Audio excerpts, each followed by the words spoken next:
Sharing is caring. दोनों भाई नाश्ते की टेबल पर बैठे थे। प्रियंका, मेरा नाश्ता कहाँ है? भाभी, मुझे भी ऑफिस के लिए लेट हो रहा है। इस पर प्रियंका किचन में से दोनों के नाश्ते की प्लेट्स लेकर बाहर आती है। लो भाई, आप दोनों का नाश्ता। किसी को भी 1 मिनट का सब्र नहीं है। ये प्रियंका का ससुराल है, जहाँ कोई औरत ना होने की वजह से शादी वाले दिन से ही घर के साथ दोनों भाइयों की जिम्मेदारियां प्रियंका संभाल लेती है। दोनों भाई शांति से नाश्ता कर रहे होते हैं कि अंकुश अपने भाई की प्लेट से पराठे का एक टुकड़ा उठा लेता है। आपको पता है ना, मैं खाना शेयर नहीं करता, फिर भी मेरी प्लेट में से खाना जरूरी है क्या? अरे हद हो गई है, मुझे नहीं खाना अब। अंकुर गुस्से में नाश्ता छोड़कर टेबल से उठ खड़ा होता है। अरे, ये कैसा बिहेवियर है अंकुर? एक टुकड़ा ही तो है। एक हो या आधा, मुझे भूख लगी है तो ये सिर्फ मेरा ही है। उसे भी किसी के साथ शेयर करने बैठा तो भूखा नहीं रह जाऊंगा। अरे बाबा ठीक है, अब इस पर भी लड़ाई। दूसरा बना देती हूँ, पर प्लीज ऐसे खाना बीच में छोड़कर मत जाओ। इससे अन्न का अपमान होता है। ओ प्लीज भाभी, ऐसी कोई चीज होती ही नहीं है। आपके पास पैसे हैं, खरीदो और खाओ। अगर नहीं खाया जाए तो फेंक दो।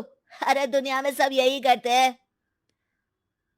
अंकुर बैग उठाकर ऑफिस के लिए चला जाता है, जिसके पीछे उसका बड़ा भाई मायूस सा घर में खड़ा रह जाता है। जिसने बचपन से सोने की चम्मच में खाया हो, उसे दुनिया के बारे में क्या पता होगा। वैसे गलती तो हमारी ही है। अगर कभी बचपन में ही सही गलत का फर्क सिखाया होता तो आज ये हाल नहीं होते। आप फिक्र क्यों करते हैं जी? भगवान है, वो जो भी करता है सबकी भलाई के लिए ही करता है। और जब वो चाहेंगे तो अपनी तरह से अंकुर भैया को भी सब कुछ सिखा देंगे।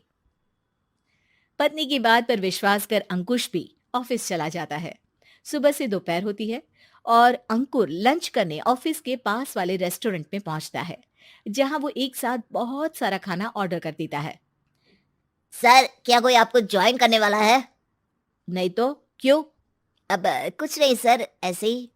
वेटर चला जाता है और कुछ देर में अंकुर का ऑर्डर लेकर वापस आता है, जिस पर अंकुर सब डिशेस में से थोड़ा थोड़ा खाकर बाकी ऐसे ही छोड़कर बिल देकर चला जाता है। वाह भगवान, तेरी माया। कहीं कोई एक एक टुकड़े के लिए तरसता रहता है और ये 5 लोगों का खाना ऑर्डर करके एक का भी पूरा नहीं खाते। पैसे वालों की माया। वेटर टेबल साफ कर बचा हुआ सारा खाना लेकर रेस्टोरेंट के पीछे घूम रहे बच्चों के पास पहुंच जाता है, जिसे देख बच्चों के चेहरे खिल उठते हैं। वाह, आज इतना सारा खाना आया। थैंक यू भैया। भगवान आपको खाने की फैक्ट्री बना दे। अगर ये फैक्ट्री मेरी होती तो तुम लोगों को कभी किसी का झूठा बचा हुआ खाना नहीं खाना पड़ता। चलो तुम लोग खाओ, पर ध्यान रखो किसी को पता ना चले, नहीं तो मेरी नौकरी चली जाएगी। इसी के साथ दिन बीतता है और रात को दोनों भाई एक साथ घर पहुंचते हैं। कुछ देर में सब डिनर करने बैठते हैं, जहां अंकुश अंकुर को समझाने की कोशिश करता है।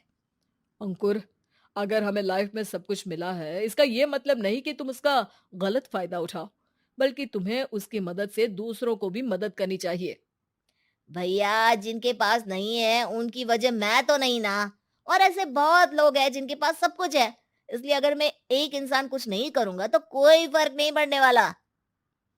तुम्हारे भैया बस एक चीज समझाना चाहते हैं कि जिस चीज की हमारे पास कमी नहीं है, उसे बर्बाद करने से अच्छा है कि लोगों के साथ शेयर करें। इससे हम सिर्फ सामान नहीं, खुशियां भी बांटते हैं, और इसमें तुम्हारा ज्यादा कुछ तो जाएगा नहीं। भैया भाभी की बात सुन अंकुर कुछ बोले बिना उठकर चला जाता है। इसी तरह दिन बीतते रहते हैं, जिसमें अंकुश और प्रियंका कोशिश तो बहुत करते हैं, पर अंकुर पर किसी भी चीज का कोई असर नहीं पड़ता। एक दोपहर अंकुर सैंडविच खाते हुए सड़क के किनारे चल रहा होता है। तभी उसकी नजर आइसक्रीम वाले पर पड़ती है और वो सैंडविच सड़क किनारे फेंक आइसक्रीम खरीदने पहुंच जाता है। अब इसे कहते हैं जिंदगी का सुख। जैसे ही अंकुर आइसक्रीम लेकर पीछे मुड़ता है, तो एक आदमी को सड़क से वही सैंडविच उठाते हुए देखता है। वो आदमी बहुत कमजोर, गरीब, जैसे बहुत दिनों से खाना ना खाया हो वैसा लग रहा था। अंकुर उसके पास जाकर खड़ा हो जाता है। उसे देखकर आदमी सैंडविच अंकुर की तरफ कर देता है। आपको भी खाना है क्या?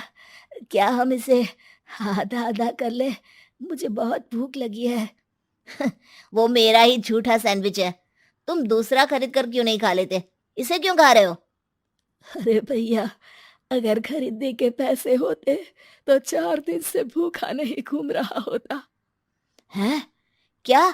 तुमने 4 दिन से कुछ नहीं खाया? फिर भी इस आधे सैंडविच को मेरे साथ बांटने के लिए तैयार हो गए? क्यों? अरे भैया, पैसा नहीं है तो क्या हुआ? इंसानियत आज भी उतनी महंगी नहीं हुई और ना ही उस पर अमीर गरीब का टैग लगा है जो हम उसे रख ना सके। पर अफसोस, आजकल लोगों के अंदर पोषण, खून या विटामिन से ज्यादा इंसानियत की कमी होने लगी है। आदमी की बातों से अंकुर को समझ में आ जाता है कि वो आज तक कितना गलत काम करता आ रहा था। इसके बाद से वो अपनी किसी के साथ शेयर नहीं करने और खाने को बर्बाद करने वाली आदत को छोड़ देता है।